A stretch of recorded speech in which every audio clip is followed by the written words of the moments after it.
Do you want to be in the video? Come here. Come here. We're gonna make a video together. She's like shaking. She's very nervous from all this equipment, but it's gonna be all right, okay? You're just gonna get used to the camera, okay? If you wanna be a celebrity or friends with a celebrity, you need to know how to act around these things, okay? Why are you shaking? Why? I don't understand. Why do you shake every time I say something? She's so weird. What is up, you guys? It's Dem back at it again, and I'm so excited for today's video because it is finally time to get into my 13K advice Q&A. Now I asked you guys to send in some advice questions, and I am going to answer them now, and I'm really excited about it because I love giving advice, especially about like topics that I'm really into. So without further ado, let's get into it. All right. The first question comes from Freddie Prince. I need some advice on some sick music tracks that you may have for my workouts. I know you have a good list. Now Freddie, you came to the right place and to the right person because I have just been so obsessed with so many new songs lately, and I've been finding all these songs through Apple Music because I'll listen to the Weekend like Ready playlist, and like there are so many good bops in those playlists. So to start off, Scared to Be Lonely by Martin Garrix and Dua Lipa. Best Behavior by Louisa Johnson. Oh my god, it is my everything. No Frauds by Nicki Minaj. Hey Ma by Camila Cabello.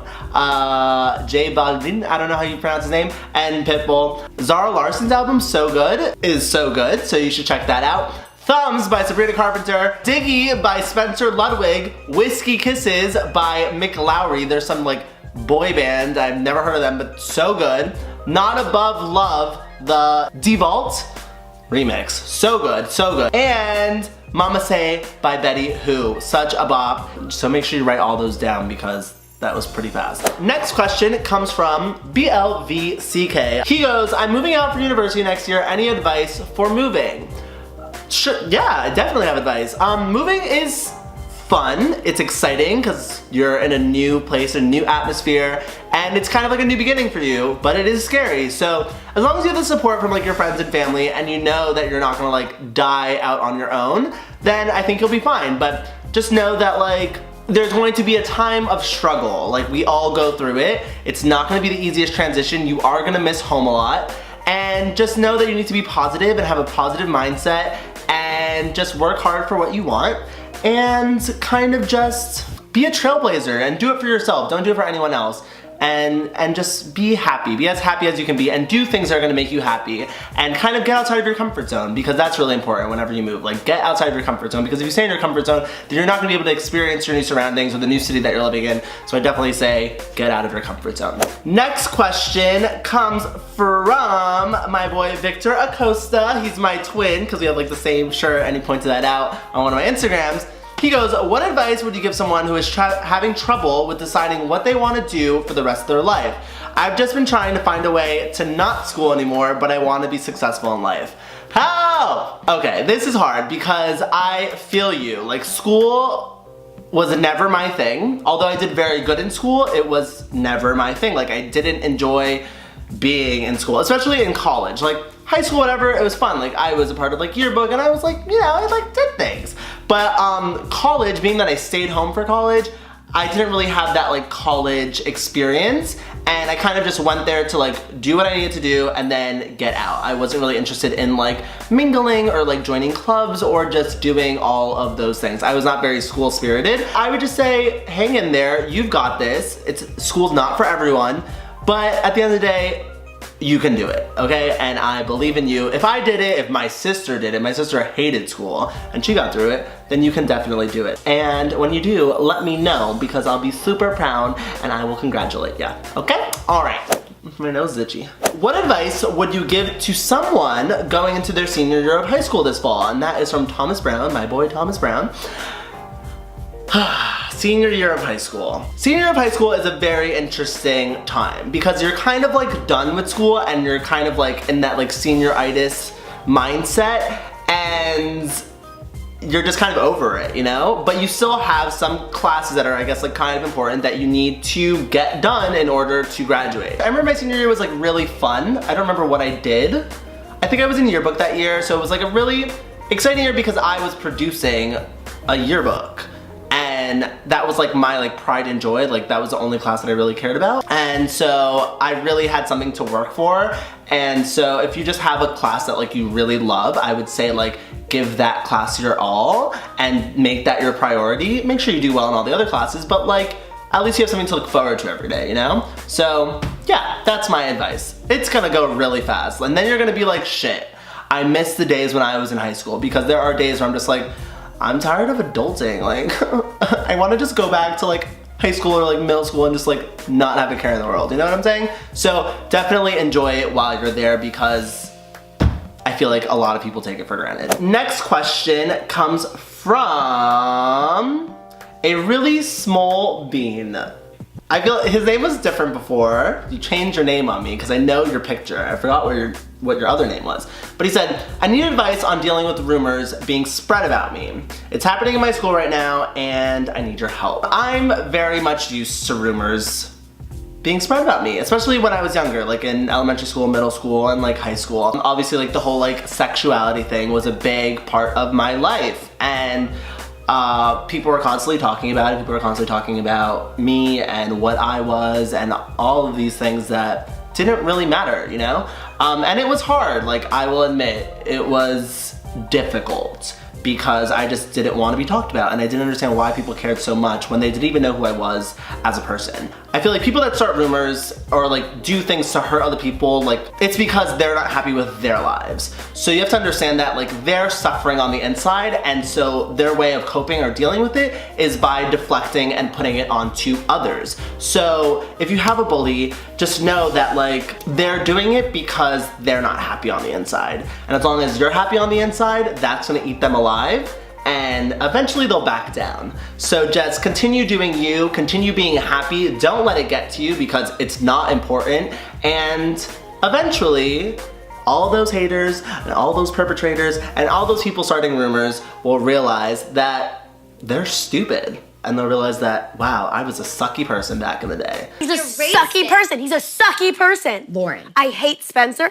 I'm never gonna like Spencer. All right, next question comes from Grishay.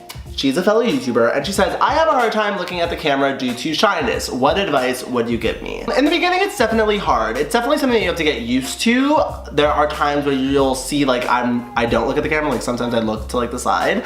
But it's just something that you get used to, and eventually you become comfortable with it. Like it's a skill, I guess, that you develop over time. I remember when I first started, I was just like, I don't like this. Like, why am I talking into a camera? Like, this doesn't make sense, because it doesn't really make sense. But eventually, you get the hang of it, and it becomes like a normal thing for you. So just keep on doing it, keep on trying, and it'll work itself out. My nose is so fucking itchy right now, I'm like done. I feel like it's always itchy when I'm about to film. Next question comes from my girl, Valentina, and I am so obsessed with these questions because I'm just gonna leave it at that. So we sent in 3 questions, and these 3 questions have to do with an ex-lover, and I love relationship conversations and like relationship advice. Her first question: what do you do when your boyfriend doesn't trust you? This is hard. I feel like that's like a really bad like insecurity thing. Like if your boyfriend is like jealous or like just can't trust you and you haven't given him a reason not to trust you, then that's a problem. That's an insecurity thing for him, and guys that are insecure or like get jealous, I feel like aren't real men and should probably just take a step back and maybe not be in a relationship and kind of get to know themselves and figure their lives out, because that's just, it's so gross. Like I hate that. I hate that. So I would say leave that boyfriend because they're not worth it. They need to be gone. Like, why waste your time? The next question: what do you do when you break up and they block you from everything, including their WhatsApp? I love this. I never, ever understood why people delete people once they've broken up. I just think it's stupid. I think it's childish. I think it's very petty. If nothing bad happens in the relationship, like if this person wasn't a psychopath and vice versa, and you guys just broke up amicably, why go out of your way to block someone? You know, like I feel like it's very childish, like let's grow up a little bit. It's something that I don't get. Even like when people were dating someone and they took pictures with them, obviously there were pictures on their Instagram, and then all of a sudden you see all those pictures are gone. And it's like, why? Like, you spent a significant time with that person and you enjoyed those moments and those memories and you had amazing experiences. So why all of a sudden just like delete all of that? Like, it's just stupid. Like, they're a part of your life for a reason. They may not be a part of your life anymore, but that's okay. Like, you still had a great time, move on. Like, let's move forward. Like, we don't need to concentrate and focus on the past and erasing all of those things from the past. Like, it's just very stupid to me. So, if this happens to you, I would say, sucks for that person. Amazing for you, because clearly you're too amazing for them to have to see it every day on Instagram or on Facebook or on WhatsApp. Like, clearly you're too good and that hurts them. So, I mean, I guess you're winning, right? You're winning at life because you're an amazing fucking person. And that is it for this 13K advice Q&A. Oh my god, my bop of the week. Aside from all those songs that I mentioned earlier, my bop of the week is called Bellyache by Billie Eilish. I heard this song randomly on Apple Music and it is everything. It is 3 minutes and I feel like it should be a lot longer because the chorus is just so good and like you want to hear it more, and it kind of just stops at like the 3-minute mark and you're just like, but I want more. So that is my bop of the week, so make sure you guys go check it out, and that is it. Make sure you guys give this video a big thumbs up, subscribe to my channel if you are new. Hello, thank you for joining the family, and I will see you guys next time. So until then, until we meet again, chowder! Maybe it's in the color where I left my lover, what an expensive fate. My V is for vendetta. I thought that I'd feel better, but now I got a bellyache. Why aren't you saying anything? That's rude. You wanna make out? Your breast stinks.